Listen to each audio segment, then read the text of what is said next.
Makeup secrets episode 1 ఒక రోజు derma palette proper గా ఎలా యూజ్ చేయాలో చూడండి. ఇప్పుడు ఈ వింటర్స్ లో డెర్మా ప్యాలెట్ అనేది చాలా థిక్ గా ఉంటుంది.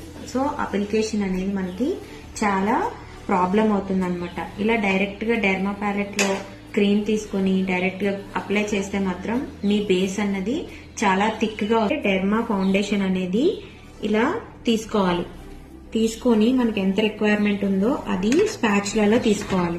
ఇలా స్పాచులాలో తీసుకున్న తర్వాత చూసారు కదా థిక్ గా ఉంది ప్రోడక్ట్ అనేది. ఇది డైరెక్ట్ గా మనం ఫేస్ మీద అప్లై చేస్తే మేకప్ అనేది చాలా హెవీగా వస్తుంది, కొంచెం క్రాక్ అయినట్టు కూడా వచ్చేస్తుంది అనమాట.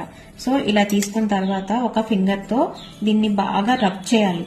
ఇలా రబ్ చేసినప్పుడు మనకి హీట్ అనేది ప్రొడ్యూస్ అవుతుంది అనమాట. మన ఫింగర్ ద్వారా ఇలా రబ్ చేయడం వల్ల హీట్ ప్రొడ్యూస్ అయ్యి ప్రోడక్ట్ అనేది థిన్ గా అవుతుంది.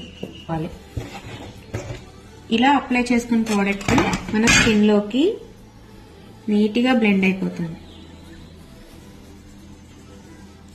ఇప్పుడు దీని అప్లికేషన్ చూసారు కదా. ఒకవేళ నేను సపోజ్ దీన్ని డైరెక్ట్ గా తీసుకుని అప్లై చేస్తే దీని అప్లికేషన్ చూడండి ఎలా ఉంది. ఈ రెండింటి అప్లికేషన్ ఇది ఎంత థిన్ ఉంది, ఇది ఎంత థిక్ గా ఉంది. ఇది బ్లెండింగ్ కూడా మనకు కష్టం అవుతుంది.